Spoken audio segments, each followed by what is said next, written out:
Corona काळात आयुष्याचा साथीदार गमावल्यानंतर उमेद अभियानाने दिलेल्या खंबीर साथीने आज हॉटेल आणि कॅटरिंग क्षेत्रात आपल्या जिद्द आणि चिकाटीने स्वतःचे वेगळे स्थान निर्माण करणाऱ्या मालगुंड तालुका जिल्हा रत्नागिरी येथील श्रीमती माधुरी सुर्वे यांच्या व्यवसायाबद्दल आज आपण अधिक माहिती घेणार आहोत। मी मूळची नेवऱ्यातली आणि हे हॉटेल सर्व मी सांभाळते। ह्या उमेद अभियानाच्या पहिले मी जेव्हा आमच्याकडे काहीच सोर्सेस नव्हते, म्हणजे आम्ही घरीच होतो, पण ह्या उमेद अभियानामार्फत 9 लाखाचं आमचं जे लोन झालंय त्यातून मी 3 लाखाचा निधी मी स्वतः घेतलेला आहे आणि तो मी ह्या रेस्टॉरंटच्या डिपार्टमेंटसाठी वापरलेला आहे। तर किचनचं डिपार्टमेंट आहे ते सगळं माझ्याकडे आहे। मला जेवणाची भरपूर आवड आहे, कुकिंगची, त्यामुळे मी हे क्षेत्र निवडलं। आधी म्हणजे मी इतर ठिकाणी जिथे हॉटेलमधून काम केलं त्या शेफच्या हाताखाली कुकिंगचं हे शिकले। त्या आवडीतून मला असं म्हणजे स्वतः काहीतरी करावं असं वाटलं। उमेद महाराष्ट्र राज्य ग्रामीण जीवन उन्नती अभियानामुळे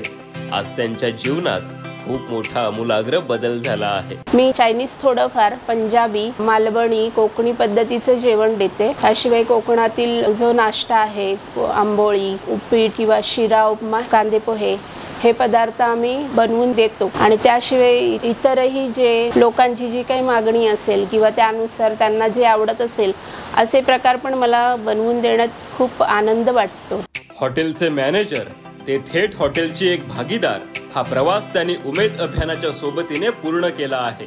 ह्या हॉटेलमध्ये मी मॅनेजर पोस्टसाठी आले होते, पण कालांतराने म्हणजे माझ्या कलागुणांना इथे वाव मिळाल्यामुळे मी या हॉटेलचा एक भागीदार म्हणून म्हणजे भागीदार झाले। त्यामुळे मला याचा खूप आनंद होते आणि उमेद अभियानामुळे मी हे शक्य करू शकले। याचं सगळं श्रेय मी उमेद अभियानाला देते।